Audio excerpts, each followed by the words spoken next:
Hi everyone, it's Grayson, and this is Grayson Talks Everything. If you're new to the channel, welcome, and if you're not new nor returning, welcome back. Do be sure to like, comment, share, and subscribe to the channel if you haven't already, and also follow my Instagram to get the latest updates on when videos of mine are coming out, and to also just like and admire some fan art of mine that I regularly post on there. Some of that should be showing up on the screen right now. Alright, and the link to my Instagram is always in my description underneath all my videos. But if you want to know my Instagram tag right now so you can follow me immediately, that should be showing up on the screen right now as well.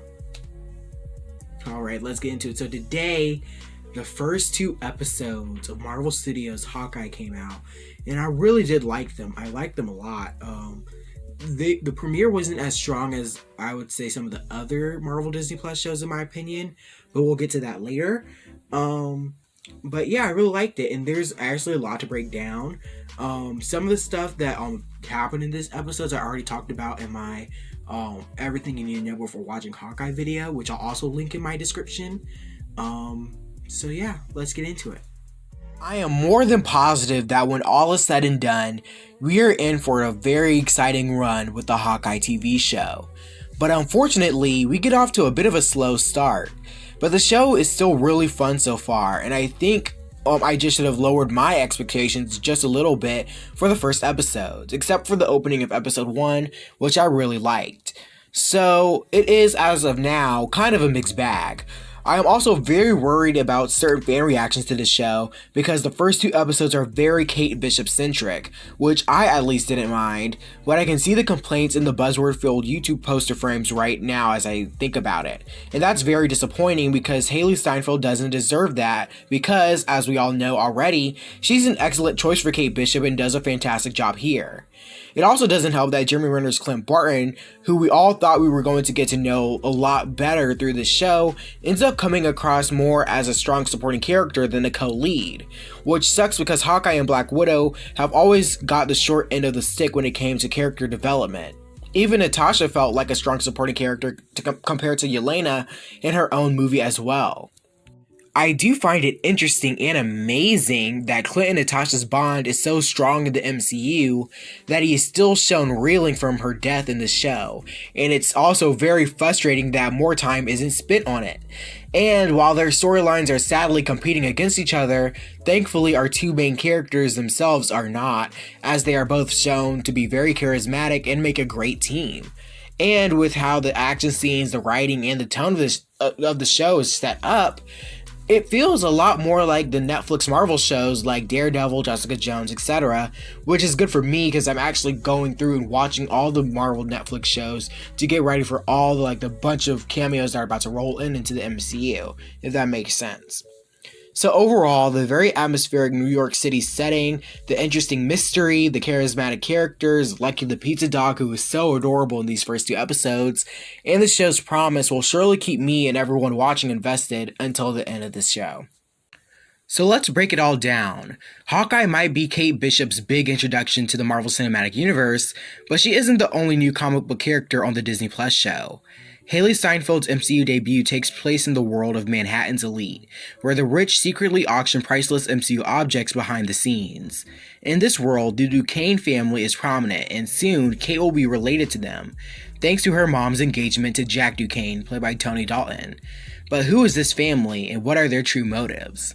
As seen in Hawkeye's first two episodes, the Duquesne family are not only under threat, but Jack is positioned as one of the show's possible villains.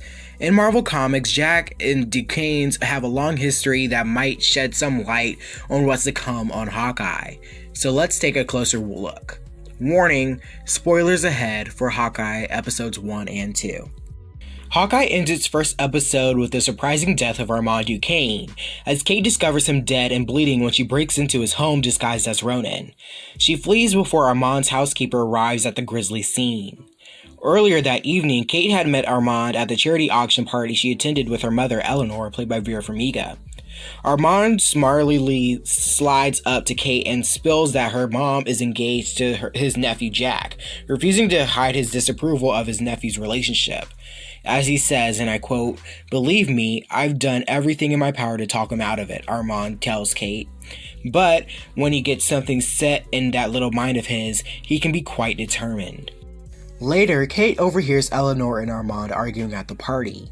When the two walk away, Kate asks her mom if Armand was threatening her, and Eleanor responds that she has no idea if he is, shrugging it off.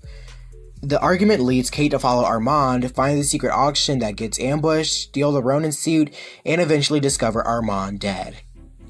The episode does little to hide who would want Armand dead, though.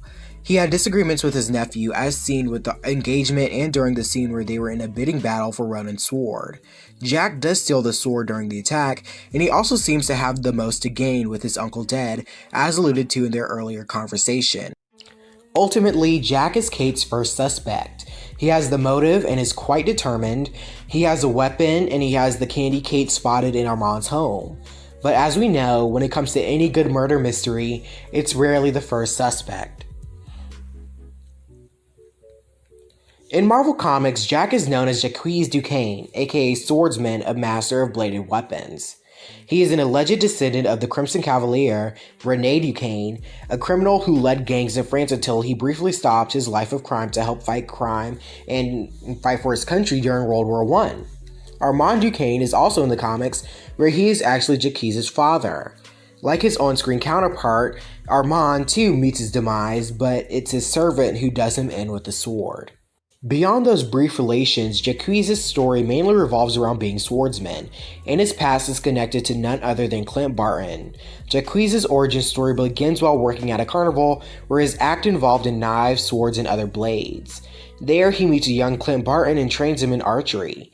However, Jacques had a gambling problem and once robbed the carnival master, which Clint soon found out about.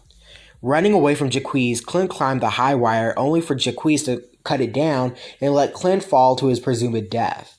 Clint survived and eventually became Hawkeye, while Swordsman waffled between the lives of a hero and criminal throughout his run in the comics. While the show has taken some liberties with adapting the Duquesne family from the comics to the small screen, there is little doubt that Hawkeye is setting up Jack to be swordsman. He's clearly obsessed with swords and is good at wielding them, as seen when he fences with Kate. But is swordsman good or bad?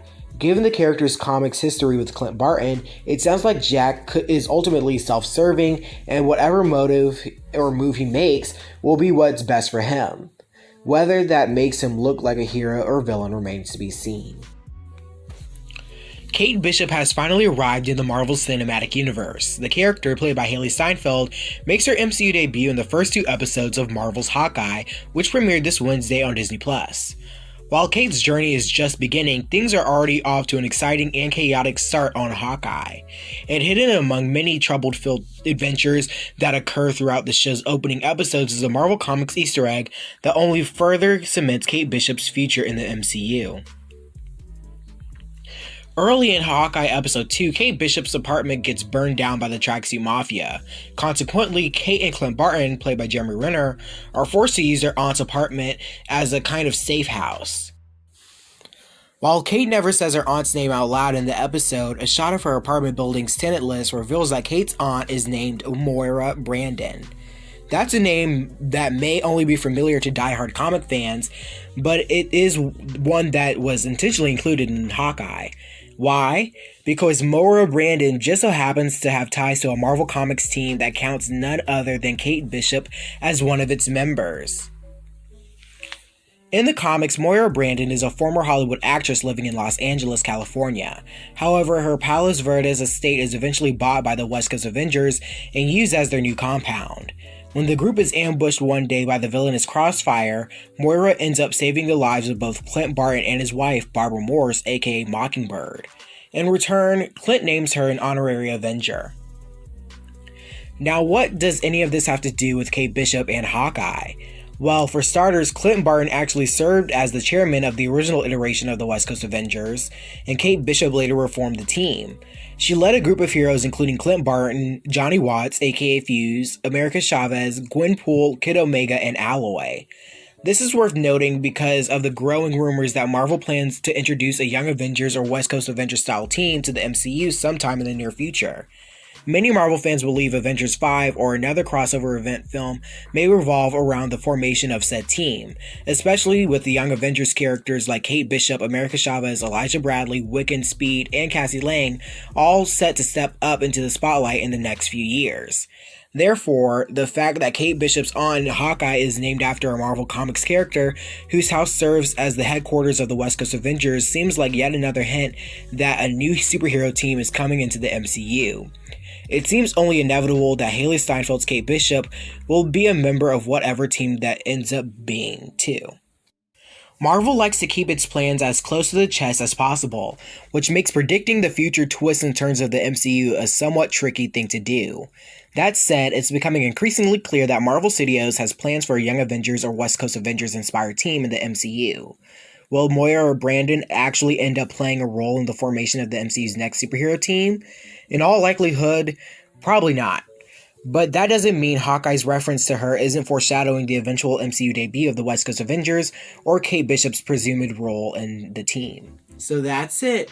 That's my spoiler review and breakdown of Hawkeye episodes 1 and 2. What did you think? What did you think of the episodes? What did you think of this video? Share all your thoughts and comments down below in the comments section. And don't forget to like, share, and subscribe to this channel. And also, again, follow my Instagram to never miss updates on when videos of mine are coming out. And to also, again, just admire some fan art of mine that I regularly post on there. Alright, bye everyone.